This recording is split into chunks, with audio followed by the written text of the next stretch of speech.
ഷാഹി ഇഫക്റ്റിലേക്ക് ഏവർക്കും സ്വാഗതം. ഭരണഘടനാപരമായ അവകാശങ്ങൾ പോലും കനത്ത വെല്ലുവിളി നേരിടുകയാണ്.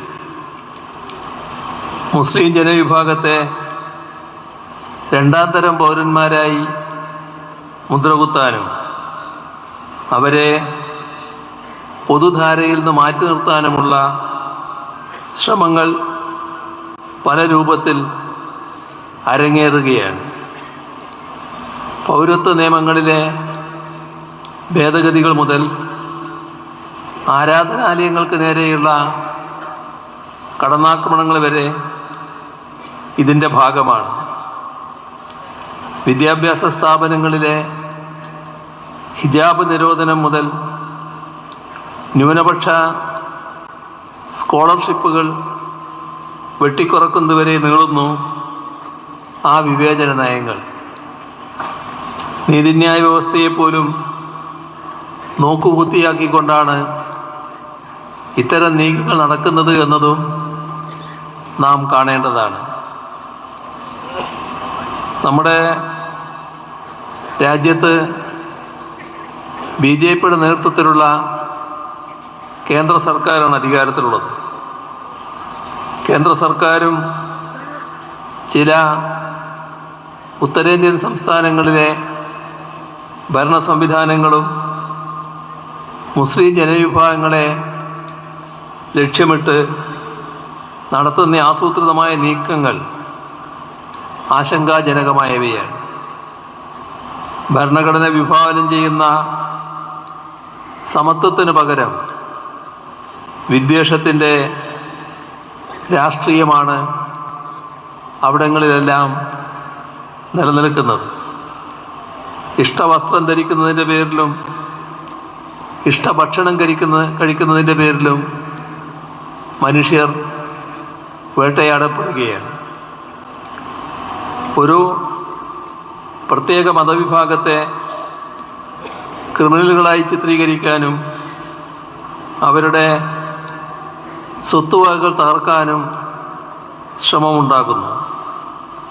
അനധികൃത കയ്യേറ്റങ്ങൾ ഒഴിപ്പിക്കാനെന്ന വ്യാജേന മുസ്ലിം ആരാധനാലയങ്ങളെയും വീടുകളെയും ലക്ഷ്യമിട്ട് ബുൾഡോസറുകൾ നീങ്ങുകയാണ്. വാരാണസിയിലെ ഗ്യാൻവാപി മസ്ജിദ്, മധുരയിലെ ഷാഹി ഈദ്ഗാഹ് തുടങ്ങിയ നൂറ്റാണ്ടുകൾ പഴക്കമുള്ള മസ്ജിദുകൾക്ക് മേൽ അടക്കം ഹിന്ദുത്വ വർഗീയവാദികൾ അവകാശവാദം ഉന്നയിച്ചു കഴിഞ്ഞു. ഒരു സമുദായത്തിൻ്റെ സാംസ്കാരിക ചിഹ്നങ്ങളെയും അസ്തിത്വത്തെയും മായ്ച്ചു കളയാനുള്ള ശ്രമങ്ങൾ എല്ലാ അർത്ഥത്തിലും എതിർക്കപ്പെടേണ്ടവയാണ്. ദർഗകൾ വരെ തകർക്കപ്പെടുന്ന ഘട്ടമായിരിക്കുന്നു. സൂഫി വര്യന്മാരുടെ മക്ബറകൾ വിഭജനകാലത്ത് പോലും ആക്രമിക്കപ്പെട്ടിട്ടില്ല. ഇപ്പോൾ അതും ഉണ്ടാവുന്നു. പതിറ്റാണ്ടുകളായി വീട് വെച്ച് താമസിക്കുന്നവരെ ബുൾഡോസർ കൊണ്ടുവന്ന് ക്രൂരമായി തുടച്ചു നീക്കുന്നു. വഖഫ് സ്വത്തുക്കൾ പിടിച്ചെടുക്കാൻ നടക്കുന്ന ശ്രമങ്ങളെക്കുറിച്ച് പ്രത്യേകം പറയേണ്ടതില്ലല്ലോ. വഖഫ് സ്വത്ത് പിടിക്കാൻ നിയമനിർമ്മാണം നടക്കുന്നു.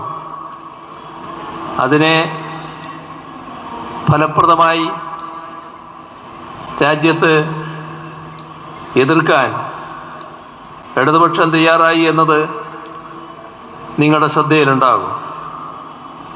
അതിൻ്റെ ചർച്ച പാർലമെൻറ്റ് നടന്നപ്പോൾ ശക്തമായ നിലപാട് തന്നെ ഇടതുപക്ഷം സ്വീകരിക്കുകയുണ്ടായി.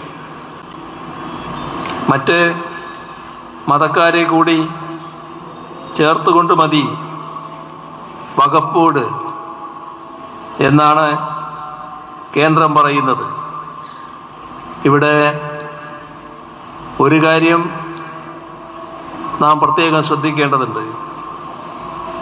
മറ്റു മതങ്ങളുടെ ഇതുപോലുള്ള സംവിധാനങ്ങളിലെല്ലാം അത്തരം മതത്തിൽപ്പെട്ടവർ മാത്രമേ ഉള്ളൂ. അപ്പോൾ ഇസ്ലാമേതരില്ലാത്ത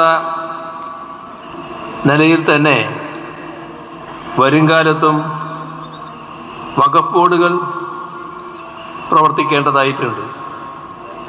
മുസ്ലിം സമുദായത്തിലെ പ്രമുഖ വിഭാഗങ്ങൾ നമ്മുടെ ഇവിടുത്തെ അനുഭവമൊക്കെ എടുത്താൽ സർക്കാർ സമിതികളിൽ ഉണ്ടായിരുന്നില്ല.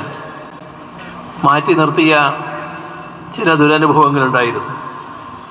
എന്നാൽ ആ വിവേചനവും വേർതിരിവും ഇല്ലാതെയാണ് അത്തരത്തിലുള്ള എല്ലാ സമിതികളും കേരളത്തിൽ പ്രവർത്തിക്കുന്നത് എന്ന് കാണാൻ നമുക്ക് കഴിയും. ഹജ്ജ് കമ്മിറ്റി, മൈനോറിറ്റി കമ്മീഷൻ, വഖഫ് ബോർഡ്, ഓർഫനേജ് കൗൺസിൽ ഇവയുടെ എല്ലാം ഘടന നോക്കിയാൽ തന്നെ വ്യത്യാസം വ്യക്തമാവും. കൽപ്പിച്ചുകൂട്ടി ചില വിഭാഗങ്ങളെ മാറ്റി നിർത്തുന്ന രീതി ഇവിടെ ഉണ്ടായിരുന്നു. അതെല്ലാം അവസാനിപ്പിച്ചു. തമ്മിൽ ഭിന്നിപ്പിച്ച് ഛിദ്രീകരിക്കുന്ന ഏർപ്പാടും അവസാനിപ്പിച്ചു. എല്ലാവരെയും ഉൾക്കൊള്ളുന്ന സ്ഥിതി കൊണ്ടുവന്നു. ഏതെല്ലാം തലത്തിലാണ് ദേശീയ തലത്തിൽ വിവേചനമുണ്ടായത് എന്ന് ശ്രദ്ധിച്ചവരായിരിക്കും നിങ്ങൾ. പുതിയ വിശേഷങ്ങളുമായി വീണ്ടും കാണാം. അതുവരെ എല്ലാവർക്കും നന്ദി, നമസ്കാരം.